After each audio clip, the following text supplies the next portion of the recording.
देश में ऑक्सीजन की भारी कमी के लिए प्रदेश की सरकारें दोषी है। एक बहुत बड़ा खुलासा हुआ है जिसको सभी ने दबा कर रखा है, क्योंकि सच्चाई यह है कि मोदी सरकार ने पीएम केयर फंड ट्रस्ट द्वारा राज्यों को 201 करोड़ से अधिक 201.58 करोड़ रुपया ऑक्सीजन प्लांट के लिए इस साल 5 जनवरी को दिया गया था। लेकिन इसके बावजूद भी राज्यों की सरकारों ने कोई कदम नहीं उठाया और आज लोगों को ऑक्सीजन की कमी से जूझना पड़ रहा है और जाने जा रही हैं। ऑक्सीजन की कमी को दूर करने के लिए राज्य सरकार ने आपात तैयारी के तहत ऑक्सीजन एक्सप्रेस चलाई है। इसी क्रम में बोकारो के स्टील प्लांट से पहली खेप लेकर ऑक्सीजन एक्सप्रेस आज सुबह लखनऊ पहुंच गई है। 3 टैंकरों में 60,000 लीटर लिक्विड ऑक्सीजन आई है। वहीं दूसरी ऑक्सीजन एक्सप्रेस 4 टैंकरों को लेकर बोकारो के लिए आज सुबह 5:30 लखनऊ से रवाना भी कर दी गई है। रेलवे ने इस ऑक्सीजन एक्सप्रेस के लिए विशेष तौर पर ग्रीन कॉरिडोर बनाया है। अमेरिकी स्टडी में दावा किया गया है कि भारत में अभी कोरोना का पिक नहीं आया है और आने वाले दिनों में यहाँ हालात और भी बिगड़ सकते हैं। इस रिपोर्ट में दावा किया गया है कि मई में भारत में कोरोना महामारी से हर दिन 5,000 से ज्यादा मौतें हो सकती है। IHME के विशेषज्ञों के मुताबिक मई में कोरोना के मामले एक दिन में 8 लाख को पार कर सकते हैं। साथ ही रिपोर्ट में कहा गया है कि अप्रैल से लेकर अगस्त महीने के बीच भारत में कोरोना महामारी से 3 लाख लोगों की मौत हो सकती है। देश में लगातार तीसरे दिन 3 लाख से ज्यादा और अब तक के सर्वाधिक नए कोरोना संक्रमित मिले। कोरोना वायरस के कहर से भारत का बुरा हाल है। शुक्रवार रात 12 बजे तक 24 घंटों में भारत में 3,45,147 नए कोरोना संक्रमित मिले। वहीं इस दौरान रिकॉर्ड 2,621 कोरोना मरीजों की मौत हो गई। लगातार 8 दिनों से प्रतिदिन होने वाली कोरोना मरीजों की मौत की संख्या भी रिकॉर्ड तोड़ रही है। भारत ने दुनिया भर में कोरोना के मामले में रिकॉर्ड तोड़ दिया है। अमेरिका भी अब दिल्ली केस के मामले में भारत से पीछे छूट गया है, जो देश के लिए चिंता की बात है। कोरोना संक्रमित लोगों के स्वस्थ होने की दर गिरकर 83.5% रह गई है। स्वास्थ्य सुविधाएं भी चरमरा गई हैं। देश में दवाओं ऑक्सीजन की भारी किल्लत है। कई दिनों के बाद लखनऊ में राहत की खबर। 7,165 मरीजों ने वायरस को मात दिया है। यह ठीक होने वालों की इतनी बड़ी संख्या पहली बार है। इनमें 97% मरीज होम आइसोलेशन में थे। वहीं अस्पताल में भर्ती 3% मरीजों ने संक्रमण को मात दिया है। अस्पताल में भर्ती ज्यादातर मरीज ऑक्सीजन सपोर्ट पर भर्ती थे। भारतीय प्रौद्योगिकी संस्थान दिल्ली के स्टार्टअप रमजा जेनोम सेंसर ने 4 दिन तक प्रभावी रहने वाला एक कीटाणुनाशक स्प्रे विकसित किया है।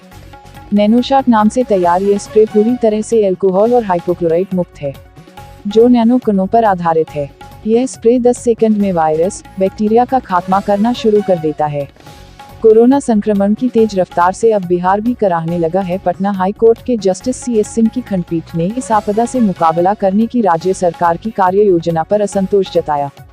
कोर्ट ने राज्य सरकार को इस कार्य योजना को रिपोर्ट के रूप में प्रस्तुत करने का निर्देश दिया।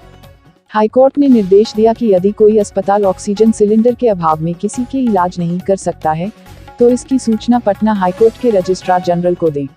वे इसकी जानकारी प्रशासन को देंगे। देश के कई राज्यों में ऑक्सीजन को लेकर मचे हाहाकार के बीच रक्षा मंत्रालय ने जर्मनी से 23 ऑक्सीजन जनरेशन प्लांट को हवाई मार्ग से लाने का फैसला किया है। ये प्लांट अगले 1 हफ्ते में भारत आ जाएंगे।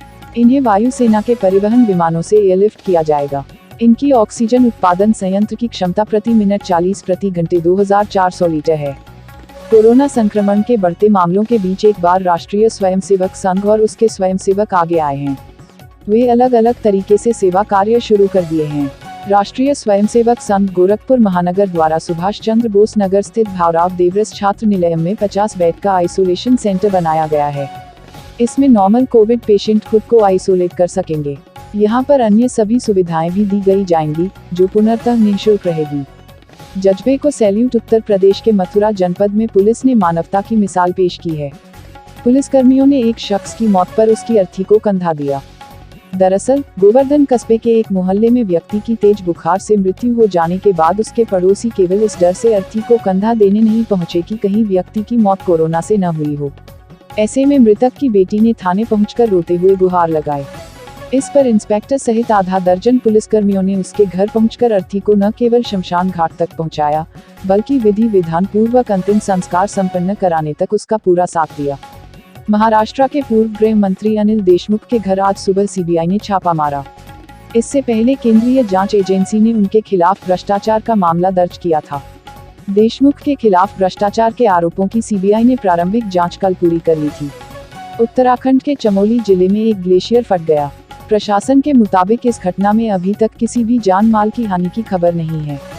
वहीं भारतीय सेना की मध्य कमान ने बताया कि कल चमोली जिले के जोशीमठ सेक्टर के सुमन क्षेत्र में हुई भारी बर्फबारी के कारण सीमा सड़क संगठन का कैंप हिमस्खलन की चपेट में आ गया था, जिसमें से अभी तक 291 लोगों को सुरक्षित निकाल लिया गया है। आईपीएल में आज राजस्थान रॉयल्स और कोलकाता नाइट राइडर्स के बीच वानखेड़े स्टेडियम में शाम 7:30 पर मुकाबला होगा। दोनों टीमों में से किसी भी टीम की हार उन्हें क्वालिफायर चरण में क्वालिफाई करने की उनकी उम्मीदों को नुकसान पहुंचा सकती है। पंजाब किंग्स ने आईपीएल 2021 में शुक्रवार को 5 बार की चैंपियन मुंबई इंडियंस को 9 विकेट से करारी मात देकर इस सीजन की दूसरी जीत दर्ज की। मुंबई इंडियंस पहले बल्लेबाजी करते हुए 6 विकेट पर 131 रन बना सकी। पंजाब ने 17.4 ओवर में 1 विकेट पर 132 रन बनाकर जीत दर्ज की। ताज़ा समाचारों से जुड़े रहने के लिए YouTube चैनल को सब्सक्राइब करें।